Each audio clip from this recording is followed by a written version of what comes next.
جی martial صاحب کیا کہیں گے؟ ماریا نے سوال پوچھا ہے مجھ سے بھی اور یہی سوال آپ سے ہے. دیکھیں جی، میں تو شروع میں ہی جب اس کی انکوائری شروع ہوئی تھی تو مجھ سے ایک دو ٹی وی چینلز نے سوال پوچھا تھا تو اس وقت تک جو خبریں تھیں اور جو بھی شواہد نظر آ رہے تھے، میں نے یہ کہا تھا کہ مجھے یہ پائلٹ ایرر لگتی ہے، یعنی اس کو ہم ہیومن ایرر، ہیومن فیکٹر کہتے ہیں. دو ہی چیزیں ہیں نا، کہ یا تو جہاز جو ہے جس کو فلائی کیا جا رہا ہے اس میں فلائی کرنے والے کی کوئی ایرر ہو جس کی وجہ سے جہاز جو ہے وہ حادثے کا شکار ہو جائے، یا پھر آپ ایک ٹیکنیکل کہہ سکتے ہیں پرابلم ہو جو پائلٹ کے قابو سے باہر ہو. مثلا جہاز فائر پہ ہے، اب وہ فائر تو بجھا نہیں سکتا وہاں، تو فائر کی وجہ سے جہاز جو ہے اس کو اتنا نقصان ہو جائے جو پائلٹ کے کنٹرول سے باہر ہو، تو وہ ٹیکنیکل ایرر ہے. اب اس میں شروع سے بات یہ قیاس آرائیاں کی جا رہی تھی کہ جی یہ شاید کوئی ٹیکنیکل ایرر ہے جس کی وجہ سے پہلے تو لینڈنگ گیئر کے اوپر بحث چلی کہ جی وہ نیچے نہیں آئے تھے، جبکہ میں نے اس وقت کہا کہ اگر لینڈنگ گیئر نیچے نہ آتے تو پائلٹ کی ذمہ داری ہے کہ وہ ایمرجنسی ڈکلیئر کرے. اس نے کوئی ایمرجنسی ڈکلیئر نہیں کی، لہٰذا میرے مطابق اسی وقت سے جو جہاز تھا، چونکہ آپ نے کوئی ایمرجنسی ڈکلیئر نہیں کی تو اس کا مطلب ہے کہ لینڈنگ گیئر کا مسئلہ نہیں تھا. یہ میں نے اس وقت کہا تھا، جو کہ آج بالکل سچ ثابت ہوا کہ جب پائلٹ نے کوئی اناؤنس نہیں کیا اور پھر پائلٹ اس طرح آ کر جہاز کو لینڈ کر رہا ہے جو لینڈنگ گیئر نیچے نہیں ہے، جبکہ کوئی شواہد نہیں کہ لینڈنگ گیئر نیچے نہیں آئے. اس نے کوشش کی کیونکہ ایمرجنسی ڈکلیئر نہیں کی، تو لہٰذا میں اسے ایک ایبسنٹ مائنڈڈنس کا کیس کہوں گا کہ پائلٹ اور باقی جو فلائٹ کرو، کاکپٹ کرو ہوتا ہے، جبکہ چیک لسٹ سامنے ہوتی ہے، اس میں مختلف چیکس ہیں. اپروچ پہ جب آپ جہاز لاتے ہیں تو اس میں لینڈنگ گیئر کو ڈاؤن کرنا، کنفرمیشن کرنا، یہ چیک لسٹ کی مدد سے سب کچھ ہوتا ہے. تو جب چیک لسٹ بھی سامنے ہو اور اس کے باوجود یہ کام آپ نہ کریں تو پھر ایبسنٹ مائنڈڈنس ہوئی نا. اور کیا ہوا؟ اسی کو انہوں نے کہا کہ فوکس نہیں تھے. بالکل فوکس نہیں تھے. کاکپٹ میں اگر ڈسکشن کورونا کے بارے میں ہو رہی ہے تو کیا آپ فلائنگ کر رہے ہیں یا کورونا ڈسکس کر رہے ہیں؟ ڈسکس کریں، مگر جو جہاز کی بیسک رسپانسبلٹی ہے وہ تو آپ پوری کریں. وہ نہیں ہوئی. جی پیور ماشاء ہیومن اللہ ایرر ہے، پائلٹ فیکٹر ہے. ماشاء صاحب وہ آپ جو کرونا کی بات کر رہے ہیں، کہا جاتا ہے کہ پائلٹ جو تھے ان کی بیگم صاحبہ جو ہے نا وہ کرونا افیکٹڈ تھی اور اسی میں انفیکٹڈ تھیں اور اسی وجہ سے اس پہ بات کر رہے تھے. احتشام صاحب اسی پر غلام سرور خان صاحب نے ایگزیکٹ کیا کہا ہے میں سوٹ دیتی ہوں. ناظرین ذرا سنیے غلام سرور خان صاحب نے اس حوالے سے کیا کہا ہے. وائس ریکارڈر سے ساری ان کی کنورسیشن سنی اور خاص کر آخری آدھے گھنٹے کی سنی. تھرو آؤٹ جو ڈسکشن تھی وہ کورونا کے بارے میں تھی. پائلٹ اور کو پائلٹ فوکسڈ نہیں تھے، ان کے ذہن پہ کورونا سوار تھا، ان کی فیملی متاثر تھی اور وہ کورونا ہی کی ڈسکشن کر رہے تھے.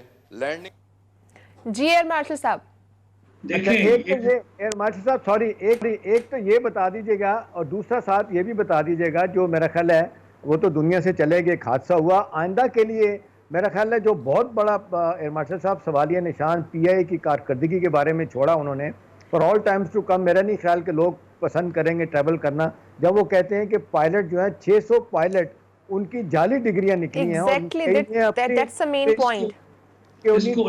نے مکمل نہیں کی. کیا کہیں گے اس کو؟ یہ جو لائسنس ہیں اگر یہ جعلی ہوں گے تو اتنے لوگوں کی جان آپ لے کر وہ آپ کے سہارے، آپ کے کندھوں پہ لوگ جو ہیں معصوم لوگ جہاز میں بیٹھ جاتے ہیں کہ پائلٹ کیپیبل ہوگا اور پائلٹ جو ہے کوالیفائڈ ہے. یہ پائلٹ ٹریننگ ایک بہت لمبا پروسیس ہے اور اگر اس میں آپ شارٹ کٹ لگا کے جعلی لائسنس لے لیں گے، اس میں سول ایوییشن جو ہے باقاعدہ ایک مانیٹرنگ ایجنسی ہے. تو کیا وجہ ہے یہ پتا کریں نا کہ یہ جعلی لائسنس جو ہے یہ کون دے رہا ہے. اگر باہر کے ملک میں آپ کے بارے میں یہ پتا چل جائے وہ پی آئی اے کا وہاں پہ لینڈ کرنا بند کر دیں گے. ایسے نہیں ہوتا. کسی اور ایئر لائن پہ میرا خیال ہے میں نے آج تک یہ نہیں پڑھا کہ پائلٹ جو ہیں وہ بھی جعلی لائسنس لے کے تو فلائنگ کے لیے آ بیٹھے. خاص کر یہ جو سول ایئر لائنر ہیں وہاں پہ تو یہ چیکس اور یہ جو اس طرح کی ریسٹرکشنز ہیں وہ بہت ہی سخت ہیں، کیونکہ آپ اتنے سارے لوگوں کو ساتھ لے کر جاتے ہیں، ان سب کی جانیں جو ہیں وہ آپ کی کارکردگی پہ ڈیپینڈ کرتی ہیں. انہیں تو نہیں پتا کہ پائلٹ جو بیٹھا ہے وہ جعلی ہے یا وہ پراپر کوالیفائڈ پائلٹ ہے. تو یہ بہت ظلم ہے. اصل مسئلہ یہ ہے